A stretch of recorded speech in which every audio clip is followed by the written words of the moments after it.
Estás viendo Canal 12, el canal de aquí.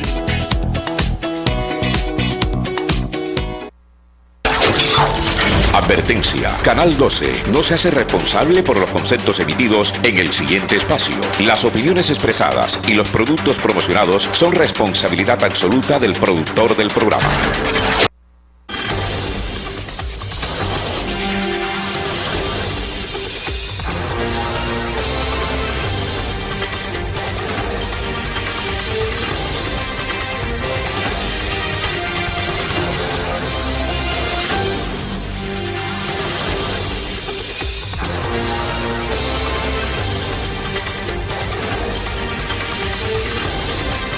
La opinión, la otra forma de ver la noticia. Amables televidentes, tengan todos y todas buen día. Bienvenidos y bienvenidas a La Opinión, la otra forma de ver la noticia, con la dirección de Jaime Vergara, la coordinación de Giselle Vergara, presentación de Jorge del Río y este servidor Sergio Antonio Berrío de la Cor Colombia y el Colegio Nacional de Periodistas. Hoy nos acompaña también un personaje que ha sido también presentador aquí de La Opinión, como es el profesor Arturo Álvarez. Con ellos estaremos dialogando, analizando las diferentes noticias que se han originado en este espacio de una semana, desde el sábado pasado que hicimos el programa, y pues presentándoles lo que consideran técnicos, lo que ha pasado, lo que consideramos las noticias más importantes y que tienen mucho que ver con nuestro país, con nuestra costa caribe y especialmente con el departamento de Sucre. Jorge, buenos días. Buenos días a todos los televidentes y como siempre en La Opinión, conceptos, debates alrededor de la actualidad nacional para ayudarle a pensar, para ayudarle a reflexionar acerca de su propio país, acerca de su propia realidad.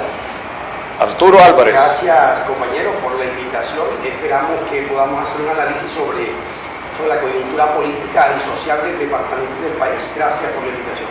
Bueno, el primer tema que les propongo naturalmente tiene que ver con la caída, la captura de una persona, de un personaje pues que se consideraba, o la opinión pública, poderoso en el departamento de Sucre, que manejó durante casi 13 años con Fasucre, la empresa de los trabajadores y los empresarios sucreños, como es William Martínez Santamaría, una persona bastante poderosa, adinerada, con fincas, con todo, pero no fue capturado por los delitos denunciados por Erika Ahumada, que es la directora encargada de Confasucre, ante las autoridades competentes, sino por la masacre donde murieron 3 hermanos Penso en la región de La Guaripa, precisamente en La Mojana, donde él tiene una de sus propiedades a raíz de un enfrentamiento del personal que le cuida la finca, que están uniformados, armados hasta los dientes, con los hermanos Penso.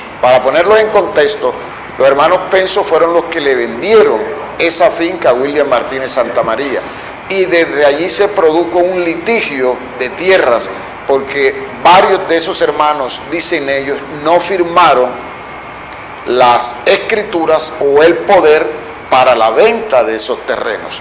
También aseguran los hermanos Penso en entrevista con los medios de comunicación, con los periodistas, que le vendieron determinada cantidad de hectáreas, pero cuando bajan las aguas de las ciénegas y del río, él fue extendiendo los linderos y se apoderó de terrenos que tradicionalmente eran de ellos, porque si bien son terrenos baldíos que pertenecen al Estado, como ellos son naturales de allá, se considera que ellos son propietarios de esos terrenos por la tenencia de tanto tiempo con esa tierra. Eso originó un conflicto entre el grupo de hombres cuidanderos y trabajadores de la finca del doctor Martínez Santamaría y los hermanos Penso, que desembocó en la muerte de 3 de ellos. 2 de los asesinos fueron capturados y todo parece indicar que hablaron y dijeron que el determinador de esa muerte fue William Martínez Santamaría, y ayer fue capturado por las autoridades del CTI. Yo pienso que además de eso, en este escenario donde ya es capturado por un delito tremendamente grave, ¿cierto? Creo que es el escenario para que la justicia empiece a sumarle otros delitos, como los delitos de corrupción. Recordemos que una persona natural no puede adueñarse casi de medio departamento comprando finca y comprando finca con un enriquecimiento que presuntamente ilícito, y no hay respuesta sobre eso, sobre los recursos que se perdieron en Confasucre. Alguien tiene que contestar. Creo que la escena que se mantenía un poco aislada del contexto jurídico, que era la escena del caso Confasucre, creo que ahora se va a aprovechar para sacar a relucir esos casos, y lo más probable es que de aquí en adelante tenga que contestar por otro tipo de delitos que ha cometido. De supuestos delitos que ya están denunciados por Sí, la pero directora administrativa. es que lo lamentable en estos casos, Sergio, es la manera como opera la justicia. El delincuente opera hábil y rápidamente, y la justicia es inoperante. La justicia, por lo tanto, está a años luces del delincuente.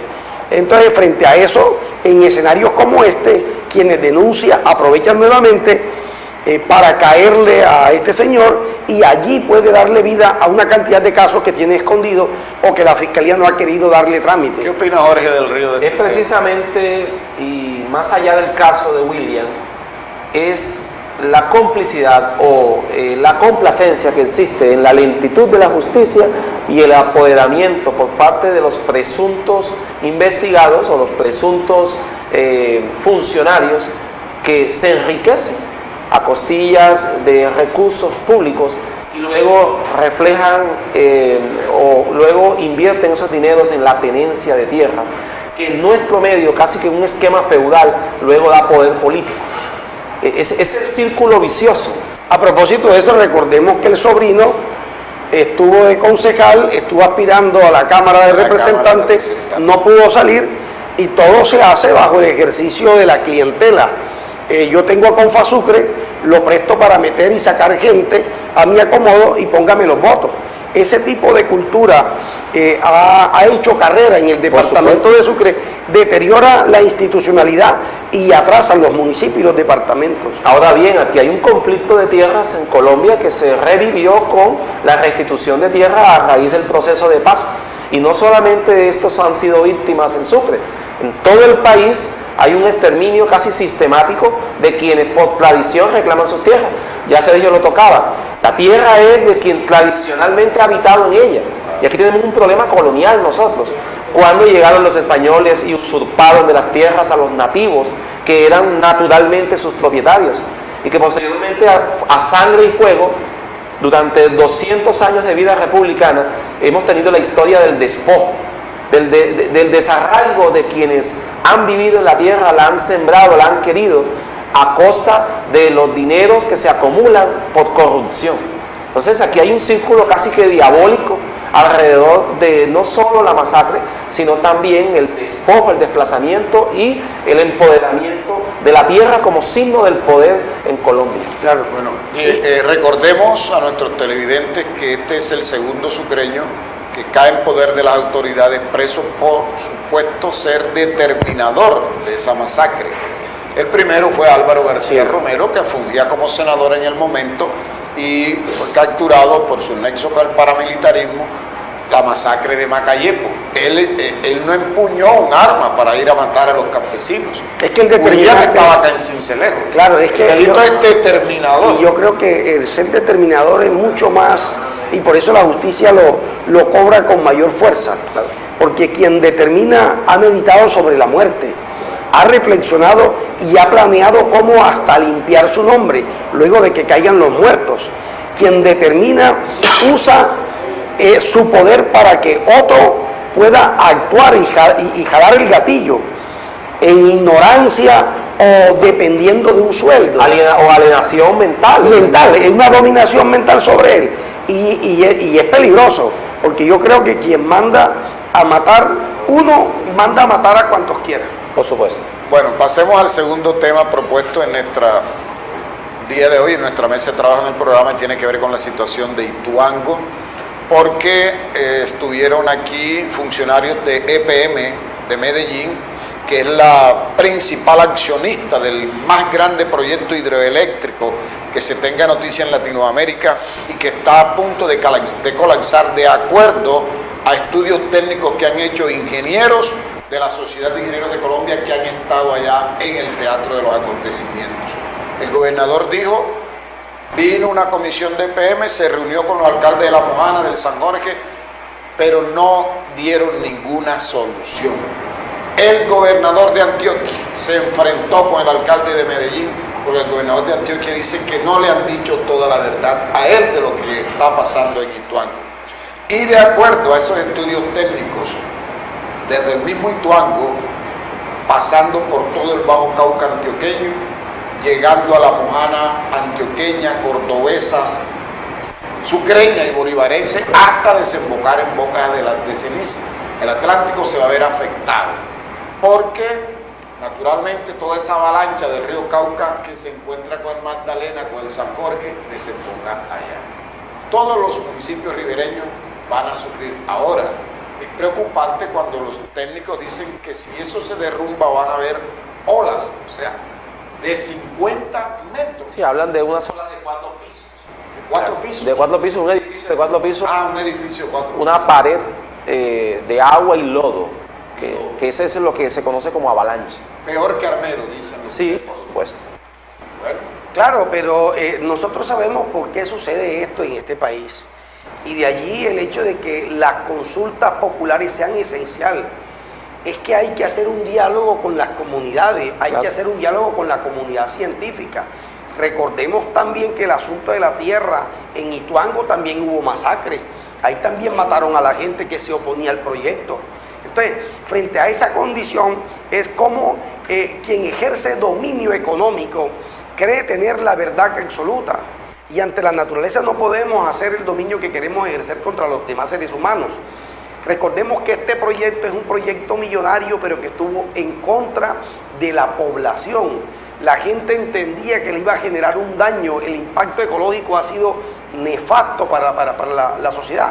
Sin embargo, se hace porque existen unos intereses económicos bien claros. Fíjense que allí la población que va a ser afectada, se cree que solamente llevando la población a otro lugar se resuelve el problema. No se resuelve el problema. Y aquí estamos actuando irresponsablemente. El gerente de EPM está cuidando es el patrimonio de la empresa y no está preocupándose por lo que va a suceder. Mire, si llegara a pasar esto, que es que se rompa o se colapse este sistema, significa que todos estos pueblos van a quedar tapados, Sergio. Todos estos pueblos van a quedar tapados y el daño a la pesca no se ha evaluado y el daño cultural y ecológico tampoco se ha medido, porque parece ser que eso no importa. Mire, si empezamos a mirar desde donde está el problema, en el norte de Antioquia, hasta el departamento de Sucre, los departamentos que van a sufrir más son los departamentos de Sucre, porque la zona de La Mojana aquí no es atendida, y como no es atendida, la que menos preparada está para esto, que con los meros aguaceros ya padece. Ahora con un tipo de catástrofe de esta magnitud, el desastre va a ser impresionante. Entonces, el gobernador plantea que bueno, que la gente viene pero no resuelve nada. No resuelve nada. Y si usted evalúa cuál es la condición técnica de la zona de La Mojana sucreña para enfrentar este tipo de... Nula. Es nula. Lamentablemente hay que decirlo, es nula. Es decir, los desastres más grandes van a producirse aquí. Sí, pero es que tuvieron tiempo para evacuar lo que usted quiera, pero las condiciones técnicas no están. Que se prepare Sincelejo para recibir toda una población de desplazados que a duras penas vendrán con lo que tienen con puesto. Lo que puedan salir. Aquí lo veremos en el Parque Santander, frente a la gobernación, pidiendo cosas tan elementales como la comida. Claro. O sea, colapsa la economía y eso es lo que muchas veces los televidentes o muchos ciudadanos creen que es un problema aislado. Y aquí los tendrás a toda la población de La Mojana, son 5 municipios en Sincelejo pidiendo auxilio. Claro que sí. Colapsada completamente la economía por cuestión de 20 horas en lo que demoraría esa avalancha en llegar a La Mojana sucreña. 20 horas. Fíjense que ellos estaban muy optimistas en el sentido de que se estaba llenando la presa. Llegaron a 410. Después en 415, faltaban tantos. Sí. Pero ya el problema no es llenar la presa y cerrar las compuertas. La estabilidad del terreno. Es el terreno. Claro, porque no está para eso. Y eso lo advirtieron Claro, estudios geológicos. Sí, los estudios ya le decía, mire, incluso los expertos de otra empresa que se robó medio país, Odebrecht, que son expertos en hidroeléctricas en Brasil y han hecho hidroeléctricas hasta en los Estados Unidos y Asia. Y ellos mismos dicen, aquí el problema está en el suelo, el problema es un problema geológico. Incluso antes no había pasado, pero con un temblor de tierra se abre de poca magnitud, inmediatamente se abría. Entonces no creo que el asunto sea resolverlo. Recordemos que cuando estaban haciendo la hidroeléctrica más grande del mundo, de las 3 gargantas en la China, desalojaron una población parecida a la de Sincelejo, más o menos 300.000 habitantes, para llenar un pueblo. El pueblo quedó totalmente inundado, pero cuando eso lo hicieron los chinos, ya tenían el otro pueblo. Ya habían construido el A diferencia de nosotros. Ya había advertido poblaciones indígenas acerca primero del desarraigo cultural y religioso, místico que había alrededor de esas tierras. Ellos, como los pueblos indígenas nuestros, se arraigan a la tierra y tienen una conexión mística que va más allá de lo económico. Entonces ya se había advertido, de hecho parte de las masacres y parte de los desaparecidos dicen que están ahí sepultados. Claro. Por otro lado, ya habían estudios que decían que geológicamente el suelo es inestable. Se burla entonces el paisaje porque también fueron exterminadas unas reservas forestales y unas faunas donde hay animales como tigres y algunas especies de pájaros que ya no están. No se sabe hacia dónde fueron. Entonces hay un daño primero ecológico, segundo un daño cultural y religioso, y tercero, habían estudios científicos que advertían sobre la inestabilidad de ese terreno y que por lo tanto no se recomendaba hacer la represa allí. Todo fue burlado, todo fue desconocido y a la mala, a la fuerza, a la brava, hicieron este proyecto que hoy no se sabe en qué momento puede colapsar, si mañana, pasado, si en un año, pero estamos ante una amenaza como no tiene precedentes en Colombia en caso de que esa presa llegue a explotar, a reventarse. Claro, y lo otro serio para terminar allí es que si Cuarto de Máquina estuviera funcionando como debía haber estado funcionando, la presión del agua hubiera disminuido porque el agua la llevaban a Cuarto de Máquina para que procesara y salían los chorros a presión, que es lo que mueven las bobinas, claro, y generan la energía cinética y la transforman en energía eléctrica. Pero como eso no está pasando, allí lo tuvieron que usar como una alberca provisional. Imagínense, todos esos equipos se dañaron. Ya se dañaron, claro, pero también recordemos que eso está asegurado por una cantidad exagerada de dinero. Un seguro. Un seguro impresionante. En términos generales, la empresa allí garantiza su patrimonio. Ajá. El asunto es la población civil. Sí, mire, entonces les pongo este tema. El desarrollo, la necesidad de crear esta clase de proyectos para darnos energía eléctrica ante la situación, es decir, desarrollo versus la estabilidad, como usted dijo, los patrimonios culturales y místicos. Desarrollo versus ecología, desarrollo versus calidad de vida. Esos debates se han emprendido en Colombia, pero los grandes capitales parecen tener oído sordo cuando se producen este tipo de debates. Uno puede decir que el candidato que ha puesto sobre la mesa eso en materia política es Gustavo Petro. Sin embargo, ante el afán de crecimiento de capitales y concentración de riquezas, parece que ni lo cultural ni lo ecológico tienen importancia. No, y sobre todo cuando usted sopesa el bienestar del desarrollo energético con el bienestar ciudadano. Pero si en Colombia estamos pagando la energía más cara de América Latina y tenemos las generadoras de energía, entonces uno no entiende cómo me afectas culturalmente, me afectas el territorio, afectas la fauna, pones en riesgo mi estabilidad emocional, y la vida, destruyes mi economía, destruyes mi modo de vida y luego me vendes la energía más cara del mundo. No se entiende eso, no se entiende, porque uno podría sopesar, hay una cosa que se llama diálogo intercultural, que podríamos conversar con indígenas y podríamos conversar con las poblaciones y llegar a acuerdos. Desarrollo sostenible. Desarrollo sostenible, desarrollo sostenible. Esa es la palabra clave. Pero cuando quiero imponer las normas del neoliberalismo ante el ciudadano común y corriente y a eso le aplico fuerza política y militar, así tampoco, porque así cuesta trabajo. Acordémonos lo que pasó aquí en Urrá. En Alto Sinú, también pasó lo mismo, ¿sí? Es imponerle a la gente, es como en territorios indígenas cuando quieren sacar petróleo, ahora con el fracking, Saquemos petróleo porque es lo que da riqueza. Pero ven acá, y yo creo que esa es la sangre de la tierra. A mí no me importa que tú creas que es la sangre de la tierra, yo la voy a sacar y punto. O sea, así no se puede. Porque así generamos una confrontación. Y la percepción que el otro tiene sobre ti es una acción violenta. Porque las acciones violentas no necesariamente son con fusiles.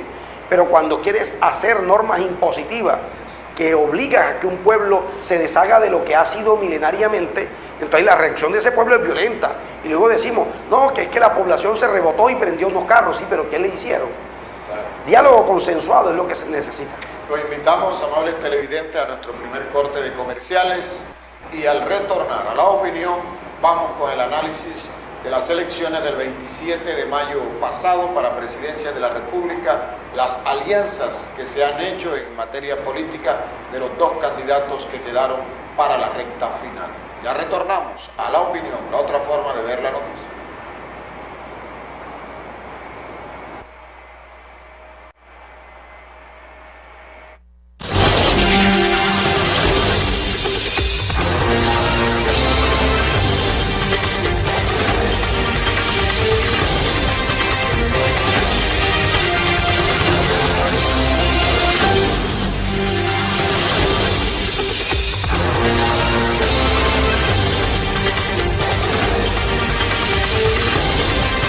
La opinión, la otra forma de ver la noticia.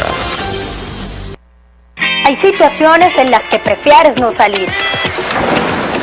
Por eso en Drogas Medellín pensamos en ti.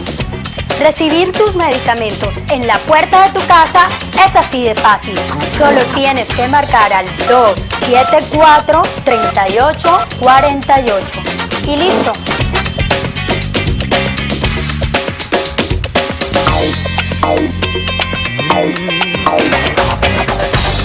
Tenemos los mejores medicamentos, las mejores marcas con los precios más bajos del mercado. Drogas Medellín, medicamentos de calidad a los mejores precios. El Fondo Rotatorio Municipal de Valorización de Sincelejo Fombas tiene un alto compromiso en vías de desarrollo en el municipio de Sincelejo con la construcción de pavimento asfáltico en 9 vías urbanas del municipio del departamento de Sucre en el 2016, Barrio El Bosque, La Palma, Pioneros, San Luis. La construcción de losas de pavimento rígido en la carretera 19 entre calles 7 y 8 del barrio Versalles del municipio de Sincelejo, departamento de Sucre. Fombas, estamos cumpliendo. Hay situaciones en las que prefieres no salir. Por eso en Drogas Medellín pensamos en ti. Recibir tus medicamentos en la puerta de tu casa es así de fácil. Solo tienes que marcar al 274-3848 y listo.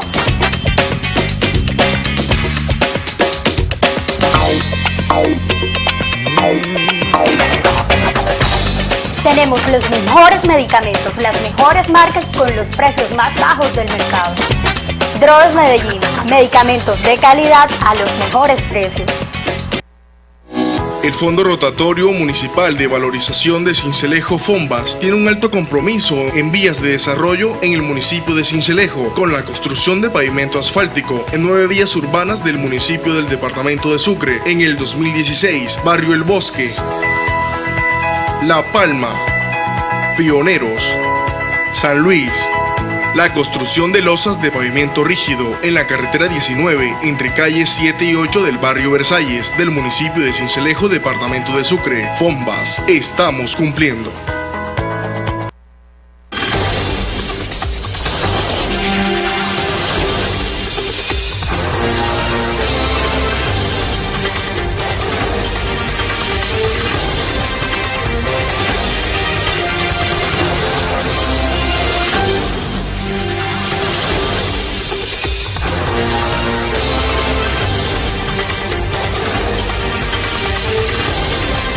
La opinión, la otra forma de ver la noticia. Bueno, ya estamos con ustedes nuevamente aquí en el segundo segmento de la opinión, la otra forma de ver la noticia. A los que les gusta el deporte, los que les gusta el softball, los invito hoy, mañana domingo, al Estadio Municipal de Béisbol de Chinú, donde hoy a partir de las 9 de la mañana se realizan 2 partidos de suramericano de softball categoría masculina mayores, donde estará Cuba, Puerto Rico, Argentina, Ecuador, Colombia, Perú. Hoy hay 2 partidos que van a jugar en Chinú y mañana 2 partidos desde las 9 de la mañana. Los que quieran ver buen softball, bola rápida como se le llama, latiguillo, de aquí de Sincelejo se va una muy nutrida delegación a ver esos partidos. Ahora sí, vamos al tercer tema, y un tema que le gusta a nuestro invitado, Arturo Álvarez. Bueno, analicemos entonces las elecciones del pasado 27 de mayo a la presidencia de Colombia. Comencemos por el que menos posibilidades tenía, que es el señor Jorge Trujillo. ¿Creen ustedes que sacó lo que debía sacar, la votación que debía sacar? Yo no sé, allí me parece que el debate interesante debe ser en las iglesias evangélicas. Claro, ¿a qué juegan? ¿A qué juegan? Juegan a la mentira de engañar al fiel que va en busca de la espiritualidad y beneficiarse ellos, o en realidad intentan establecer un gobierno de Dios en la tierra. Porque si piensan poner un gobierno de Dios en la tierra, me parece que la idea era votar por Trujillo. Por supuesto. Incluso Vivian Morales debía votar por Trujillo. Correcto. Si se retiraba, debía votar por Trujillo. Allí es donde se da uno cuenta que existe una doble moral en la religión. Una cosa es lo que se dice en el púlpito, pero otra cosa es lo que se negocia en las oficinas de las iglesias. Aquí al pobre pastor Trujillo lo dejaron solo, ninguno le caminó. Recuerden que aquí unas iglesias de las más grandes de Sincelejo, Centro Familiar Cristiano, tienen un vínculo directo con Trujillo. Recuerden que Trujillo es el esposo de Suramita, que es la hija del pastor Satirio dos Santos, que es el fundador de Centro Familiar Cristiano, y dependen directamente de Cúcuta, de la iglesia central. Entonces uno no entiende cómo mandaban a votar por Duque. Uno no entiende cómo esa doble moral de la iglesia, y ahí es clave que el ciudadano entienda, vaya por fe, busque la espiritualidad, pero no siga a los pastores políticamente, porque el ejercicio político se deja para los políticos. Yo creo que no hay espiritualidad cuando yo empiezo a recomendar a un político o a otro porque ya ha hecho una negociación privada. Y no estoy diciendo que los pastores no tienen derecho a votar, sí tienen derecho a votar.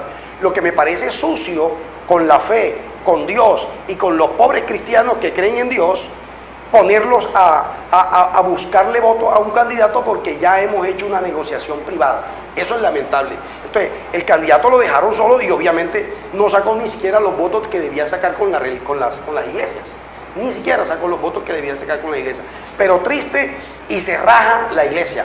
A mí me parece interesante el hecho de que Trujillo hubiera aspirado, me parece chévere, porque si los pastores creen que pueden gobernar el país, en un país democrático deberían aspirar. Ellos aspiran a un modelo de país. Un modelo de país, y es válido, Jorge, sí. Es válido. La gente lo apoya o no lo apoya. Lo que sí da elementos para análisis político son la posición de las iglesias y de los pastores. La iglesia cristiana se rajó en política, porque mostró ser más corrupta que los que no son cristianos. Negociar con la palabra. Negociando con la fe, y es triste. Si ya es triste negociar con los diezmos y con las ofrendas, ahora terminaron de ponerle la tapa, y la tapa es negociar políticamente con la fe. Jorge, ¿qué opina usted? ¿Usted no quiere meterse en esos temas? No, es interesante. Es interesante el análisis de Arturo porque nos coloca. Yo lo miro desde esta perspectiva. La ultraderecha del país se ha aliado con las iglesias protestantes. Cuando hablo de las iglesias protestantes, estoy hablando de todos esos movimientos que desde Martín Lutero hicieron una incisión en la religión católica y hoy en día se conocen como los cristianos evangélicos o los adventistas, los mormones. Esa subdivisión de la iglesia católica ha encontrado en Colombia, al menos en Colombia, un diálogo, no sé si ideológico o como lo acabas de plantear, de económico-político, pero han encontrado una afinidad allá. De pronto uno históricamente podría empezar a encontrar esos hilos que unen eso, pero si hay realmente una conexión ideológica entre la derecha de Colombia y las iglesias cristianas o las iglesias protestantes del país. O sea, ¿dónde está realmente ese punto de unión ideológico? Mire por ejemplo, Jorge, cómo el asunto es manipular al creyente. Mire por ejemplo, lo que pasa es que Gustavo Petro es apoyado por la población LGTB. Correcto. Y entonces tal cosa. Y también se le acusaba de ateo. Y se le acusaba de ateo. Entonces Y Petro dice, hombre, yo tengo mi cuestión de mi fe, no hay que publicarla, pero le tocó ponerse un Cristo más grande que quién sabe qué en el brazo y uno en el pescuezo para que la gente viera que era cristiano el tipo. Ya no tenían por dónde. Pero no, lo que pasa es que si votamos por Petro, entonces el asunto, como él habla de la libertad de expresión y de que la gente sea como... Entonces vamos a ser homosexuales. Ayer el doctor Uribe planteó la anexión de un grupo de población no heterosexual. homosexual. Y entonces, mire cómo lo presenta. Y yo quisiera ver qué dicen los pastores frente a eso. Y uno no entiende cómo una persona que está defendiendo la justicia, yo creo que no puede haber cosa más cristiana que defender el alimento de la gente. No puede haber acción más cristiana que todo el mundo tenga el derecho a la educación. Acción más cristiana que todo el mundo tenga derecho a la salud. Sin embargo, los pastores no se cansan de echarle agua bendita a Uribe, que tiene más de 300 procesos por homicidio. Tiene todos los procesos que usted quiera por falsos positivos. Entonces uno no entiende cómo esa moral cristiana, no solo orando por él, yo creo que la función de orar por todo el mundo está bien, pero eso, entonces a Uribe ahora le llama población no heterosexual, eso no existe. No heterosexual. Población no heterosexual. Para no decir gay. Para no decir gay. LGTBI. ¿Y por qué no puede decirlo? No puede decirlo si son personas como nosotros.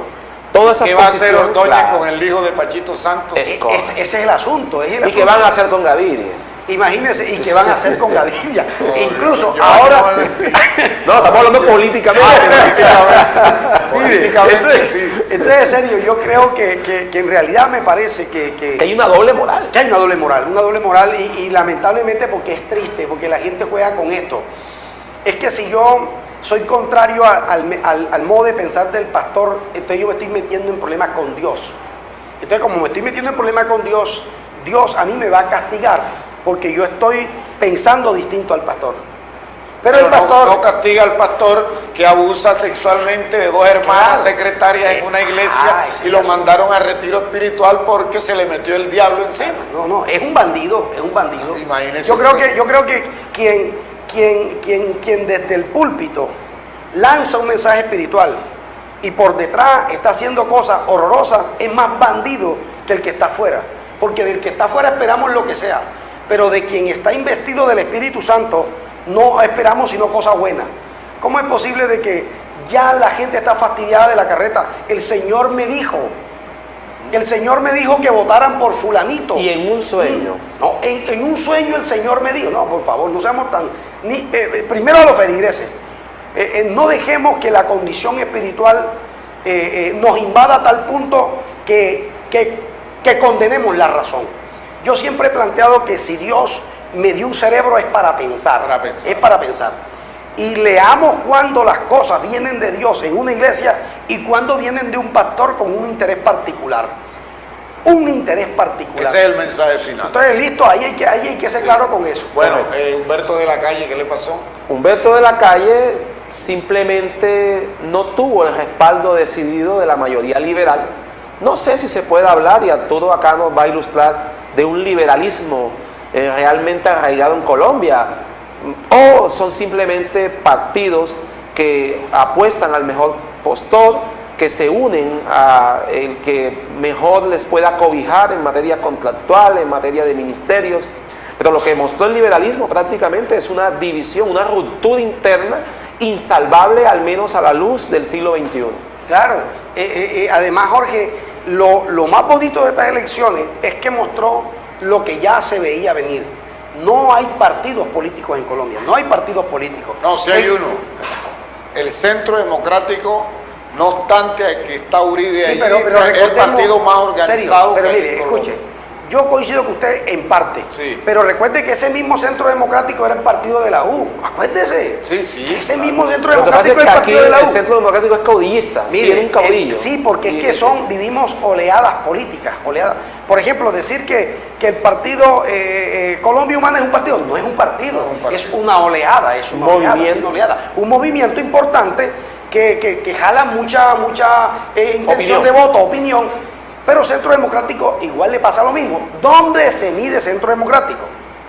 ¿Dónde se mide? En la eventualidad que un candidato a ellos sea presidente y se voltee como se volteó Santos, entonces Uribe se inventa otro partido. Cambia de razón social. Sí, cambia de razón social. Esa es la explicación. Sí, porque es que el partido político guarda una filosofía que permanece. Correcto. Es una concepción de la economía, una concepción del ser humano, una concepción de la sociedad, una concepción de la vida juntos.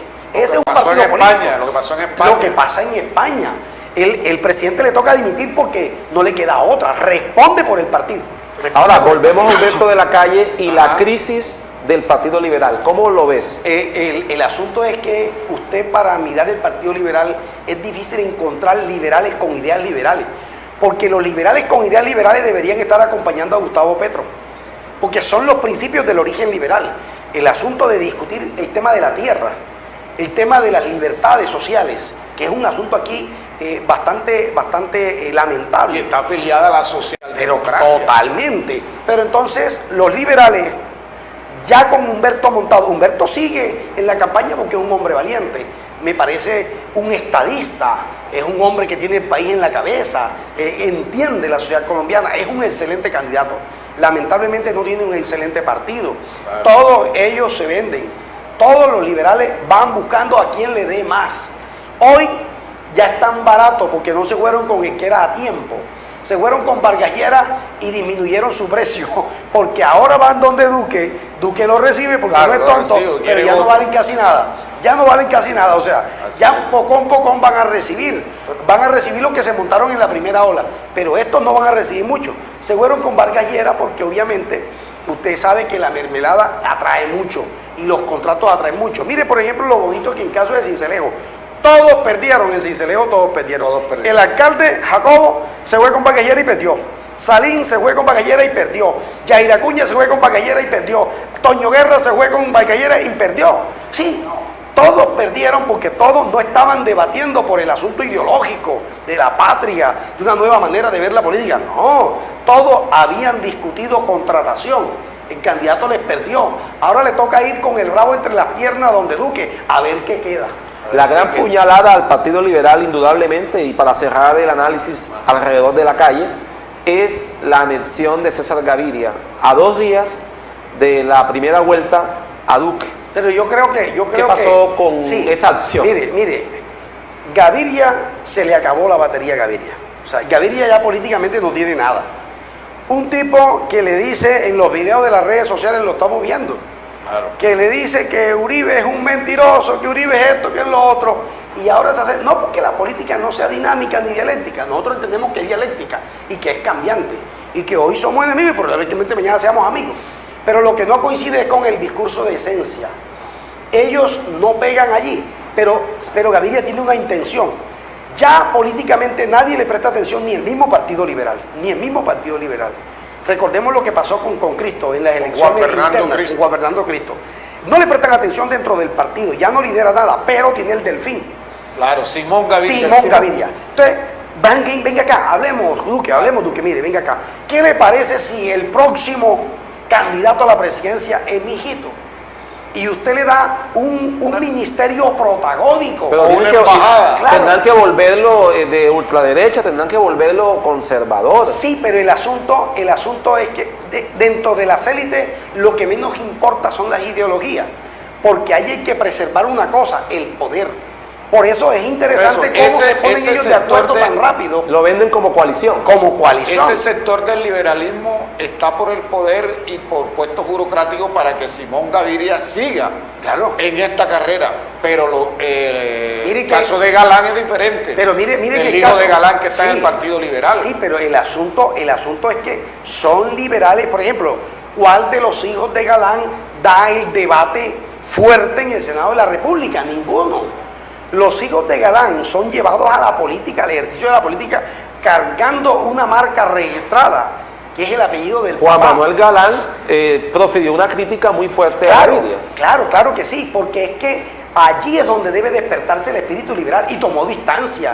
Digo, no, es que esto no existe. ¿Cómo es posible que el líder del partido, para beneficiarse personalmente y a su familia, va a negociar los intereses de un partido que no coincide en lo más mínimo con los principios del uribismo? Es una cosa absurda.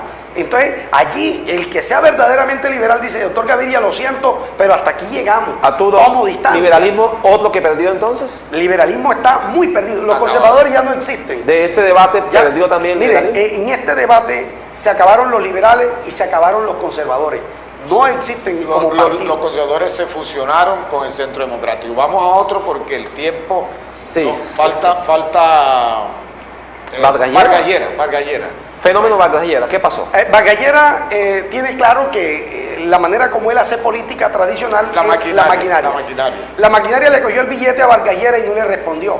Claro, La maquinaria le recibió el billete a Vargas Llera y no salió a comprar votos, claro. sino que se quedaron con el billete. Entonces se la hicieron a Vargas Pagaron Llera. las deudas. ¿Sí hubo billetes? Totalmente, claro que sí, Vargas Llera, su política es así. Su política es así. Su política es engrase la maquinaria y funciona perfectamente. La engrasó y la máquina no prendió. No prendió porque no quiso. Pero no porque no quiso, sino porque los que lo acompañaron aquí en su gran mayoría habían perdido el 11 de marzo Y estaban quedaron recuperando con capital. deudas económicas y con eso recuperaron Capital. Entonces, lamentablemente. Y la otra cosa es que Vargas Llera no era tan mal candidato. No estoy diciendo que yo crea que la idea de Vargas Llera son buenas. No era tan mal candidato. El asunto, nuevamente vamos, es a la prepotencia del ser humano. Cuando usted sale dándole cocotazo a su escolta y empujando a la gente, eso en términos de a veces es maluco y se cobra. Y luego los publicistas intentaron taparle eso y las propagandas intentando de que la gente lo abrazara. El país abraza a Pero Vargas el tipo Llera, no podía ocultar pero en su no rostro puede ocultar, claro que ese sí. odio de clase. Ese odio de clase de que yo soy más, uy, este huele a feo, este man, no, horrible, man. Él no lo puede ocultar. Y en política eso se cobra, ¿verdad? Eso se cobra. Esas acciones se cobran. Distinto, por ejemplo, a un político querendón. Aquí los hay bastante serios en la localidad, Claro. que no tienen mucho que ofrecer políticamente hablando, pero son querendones y la pasan chévere y la vacilan. Y entonces allí la gente retribuye con su voto. Arturo, ¿quién paga el costo político de la caída de Lleras? Estamos hablando de que fue apoyado por el poder regional, las instituciones, más que instituciones, por los gobernantes regionales. Sí. ¿Quién paga eso? El asunto de quién paga, el asunto es que quien cobra no tiene cómo cobrar. ¿En qué sentido? Que si Vargas Llera hubiera perdido, pero su relación con el uribismo fuera óptima, Claro. tendría poder y tendría cómo cobrar a cada uno de los que se le quedó con el billete o los que no se movieron a moverlo, Los compromisos clientela, de la contratar, clientela. la clientela. Claro que sí, la clientela. Pero ahora él llega al uribismo con Regalado, el cabo entre las regalado. piernas, regalado porque no cabe en el petrismo, no cabe. Y llega al uribismo regalado, porque es que ¿cuánto vale Vargas Llera? Si un Vargas Llera es la tercera votación con 4 millones, venga y conversamos venga, de ministerio claro, y claro. conversemos de proyectos. Pero un Vargas Llera que llega remolcado casi al 1 millón de votos no representa fuerza. Él llega y afuera se muestra con la risa y todo lo que usted quiera, pero internamente, Sí, cuando se sienta a hablar con Duque, dice que papi, ya tú sabes, aquí no tienes mucho que pedir porque lo que tienes que aportar es muy poco. Incluso ya ese millón de votos ya estaba con Duque. Ese es el mismo millón de votos que va a salir ahora, que es el voto de las olímpicas, que es el voto de los líderes locales que estaban trabajando bajo de cuenta Del para poder Duque. de las regiones. De la Por región. debajo de la mesa. Vamos a los candidatos de pesos pesados, a los tres grandes, Bueno, las tres grandes sí, votaciones. porque el tiempo nos está agobiando ya, pero nos queda uno que es la equivocación de todas las encuestas. Ustedes saben qué es. Sergio Fajardo. Sergio Fajardo. Estamos hablando de los tres grandes en número de votaciones. Bueno, vamos entonces con los dos que quedaron en la recta final para... Pero hablemos del caso Sergio Fajardo. Ajá. Su posición neutral, que algunos llaman tibio, otros llaman coherente, que esa es la palabra de moda, la coherencia, y su expresión de anunciar su voto en blanco ha suscitado en el país posturas a favor y en contra. Algunos dicen que Sergio Fajardo debe anexarse, debe tomar partido por Gustavo Petro y que eso lo haría coherente con su posición política de Ciudadanos Libres. Por otro lado, dicen algunos que él, como centro, que no iba a los extremos, ni a la izquierda ni a la derecha, es perfectamente coherente con su posición de voto en blanco. Tu visión. Yo creo que es una visión irresponsable con el país, el voto en blanco. Es una visión irresponsable porque él sabe que el voto en blanco no hace nada en segunda vuelta. En esta segunda vuelta. No hace nada en segunda vuelta. Y yo creo que en ocasiones usted también favorece a otro diciendo que vota en blanco, porque genera un caos. Y en el país hay un valor fundamental que es el valor de la paz. Ahora mismo es el valor de la paz. O nos devolvemos a las masacres, a las matanzas, a la motosierra, o damos el paso hacia adelante, hacia un país diferente. Si Sergio Fajardo dice, yo me quedo en voto en blanco, es que el tipo que está condenado a no abrir la boca más cuando en el país se presente lo que se va a venir a presentar. Cuando la guerra en las ciudades arrecie, cuando las bombas en los almacenes arrecie, cuando las matanzas de ciudadanos en los barrios populares arrecie y no aguantemos la violencia en las ciudades, en las grandes urbes, entonces no podrán abrir la boca, porque tuvo usted la oportunidad de elegir un candidato que se acerca mucho a sus principios. Ahora, es que precisamente él era candidato porque no representaba la total de la idea de Petro, por eso él era candidato. Pero a la hora de que yo pierdo y puedo aportarle a esa candidatura mi grano de arena, incluso Petro lo está llamando a hacer gobierno, ni siquiera le dice, venga, apónteme su voto, no, venga y gobierne conmigo, vamos a gobernar el país, vamos a tirar líneas sobre cómo debemos hacer la educación en Colombia. Y creo que ese voto silencioso de voto en blanco, lo mismo la posición de Robledo, que es la posición más absurda de la tierra, un tipo de izquierda, y yo a veces creo que posiciones como la de Robledo se dan por lo siguiente, porque solo pueden prevalecer en una forma de poder en el choque y no en la proposición. Es decir, a Robledo le conviene que gane Duque para seguir chocando en y un tuvo una tomazo. pelea personal con Petro. Claro, pero obviamente ante los intereses nacionales una pelea personal no puede estar por encima de los intereses de la Arturo, nación. una pregunta rápida. ¿Es un suicidio político el voto en blanco de Fajardo? Totalmente, totalmente. Lo va a matar políticamente. Y es irresponsable. Y es irresponsable con el país. Pero afortunadamente, los votos de Fajardo no son de él. Afortunadamente. Afortunadamente los votos de Fajardo son de Antana Mosque. Claro que sí. Y todos esos votos en la línea de Petro, en la línea de Antana, en la línea de Robledo, en la línea de Fajardo, en la línea de Claudia López, son votos de opinión.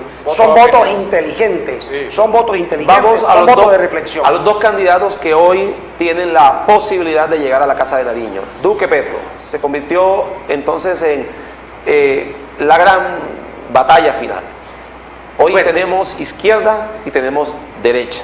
¿Cómo ves? Claro, yo creo que lo fundamental aquí es que la mayoría de los votos está en los demócratas. Es decir, la mayoría de los votos son los que sacó el doctor de la Calle, la mayoría de los votos son los que sacó Fajardo, la mayoría de los votos está en lo que sacó Petro. Ahí está la presidencia. Eso suma 8.800.000. Eso suma 8.800.000 más la gente que entra a definir ya en segunda vuelta. Más lo del Partido Liberal, un sector del Partido Liberal. Pero el asunto de estos sectores es que va a ser más el voto ciudadano, el voto de opinión, el voto intelectual, el voto inteligente que el voto de la maquinaria, porque ya la maquinaria fue derrotada. Ya no hay buses, no hay pasteles. No hay nada, ahí no hay nada. Ahí vaya solito. Yo creo que hay que mirar las cosas así. Creo que el país vive un momento histórico. Es que el asunto no se trata del poder de alguien o de otro, no, yo creo hasta en la alternancia de los poderes. Lo que me preocupa es que el país puede devolverse. Todo lo que se ha recorrido no va a servir de mucho. Alguien me decía, dentro de 30 años, quizás menos, los colombianos vamos a añorar el gobierno de Juan Manuel Santos. Es que mire, el gobierno de Juan Manuel Santos fue un gobierno que se atrevió. Fue un gobierno que se atrevió. Se la jugó por la paz. Pero se la jugó toda. Y ahora mire cómo es el país. Nosotros siempre tenemos una sociología reactiva. El colombiano tiene una sociología reactiva. Cuando el país se nos está cayendo, salimos a las calles a pedir paz. A pedir paz. Pero cuando podemos consolidar la paz, le sacamos el cuerpo.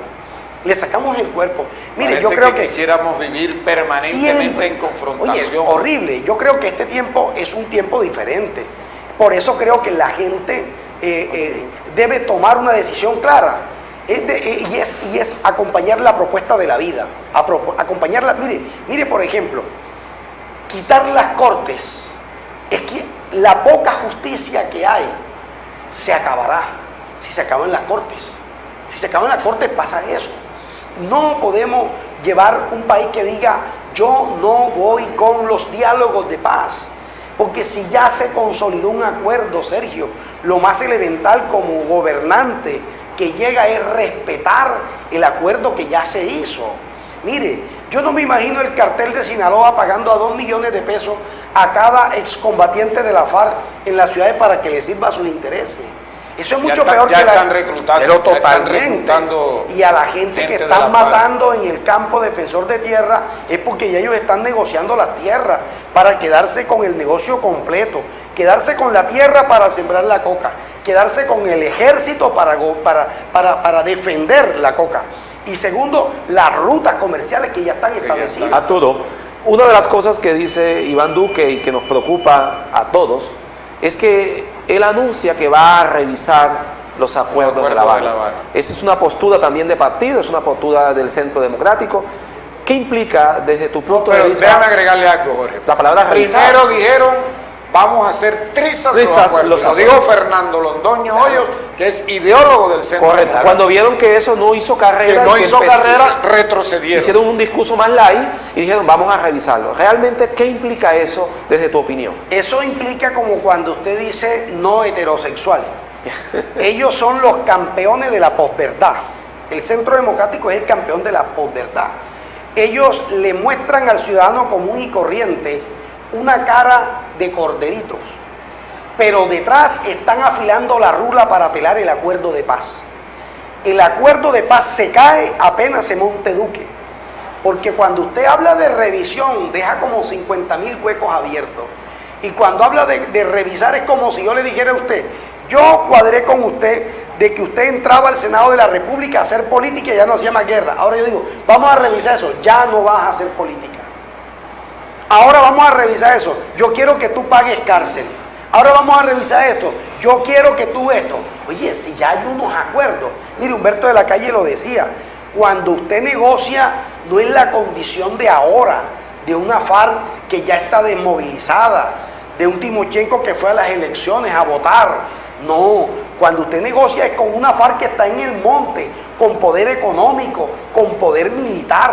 Eso es una cosa diferente. Y el temor que le tenían a la FARC haciendo política por los caudales de dinero que decían ellos que tenían, y pusieron hasta valla que Timochenko iba a ser presidente.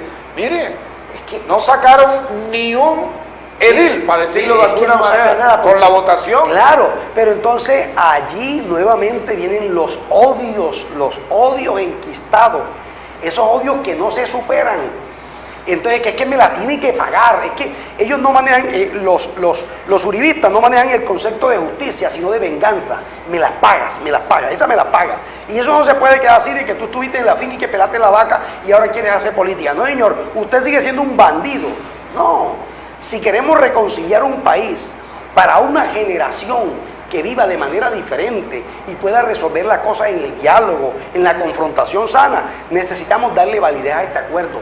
De lo contrario, va a ser imposible sofocar la guerra en las ciudades. Arturo, y en tu opinión, frente a Gustavo Petro y su planteamiento acerca de una economía donde lo social prime por encima de los intereses capitalistas y que de una u otra manera la opinión pública en algún sector ha querido mostrar como comunismo y socialismo, ¿cómo le explicamos eso a la ciudadanía? Mire, Petro quiere que los ricos sigan siendo ricos. Petro quiere que los ricos sigan siendo ricos. Que tiene la gran extensión de tierra, Petro le está diciendo, mire, el Estado está a su disposición, venga, vamos a producir. Y vamos a producir para que usted se convierta en exportador. Ya usted no es más ese latifundista con grandes cantidades de tierra, no, sino una persona que va a producir. Ahora, usted le dice al Estado, es que yo no quiero producir. Entonces el Estado le dice, es que la tierra es de todos. Es que la tierra es de todos. Aquí no estamos trabajando. Yo creo que Gustavo Petro no está en contra de los ricos, ni está en contra de la inversión privada. No. Gustavo Petro lo que está diciendo es, esta es una oportunidad para hacer que el campo florezca y que el campo genere riqueza.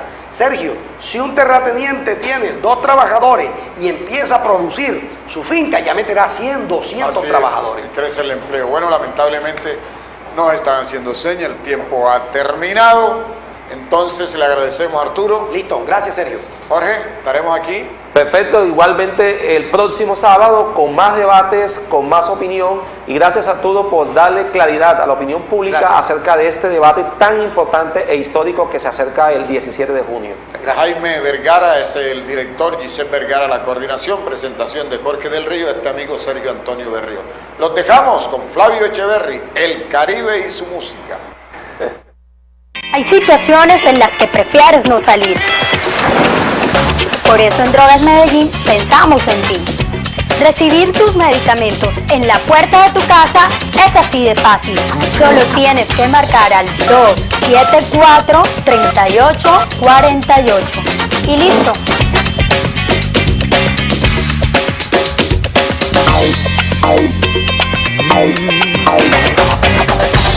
Tenemos los mejores medicamentos, las mejores marcas con los precios más bajos del mercado. Drogas Medellín, medicamentos de calidad a los mejores precios. El Fondo Rotatorio Municipal de Valorización de Sincelejo Fombas tiene un alto compromiso en vías de desarrollo en el municipio de Sincelejo con la construcción de pavimento asfáltico en 9 vías urbanas del municipio del departamento de Sucre en el 2016, Barrio El Bosque, La Palma, Pioneros, San Luis. La construcción de losas de pavimento rígido en la carretera 19 entre calles 7 y 8 del barrio Versalles del municipio de Sincelejo, departamento de Sucre. Fombas, estamos cumpliendo.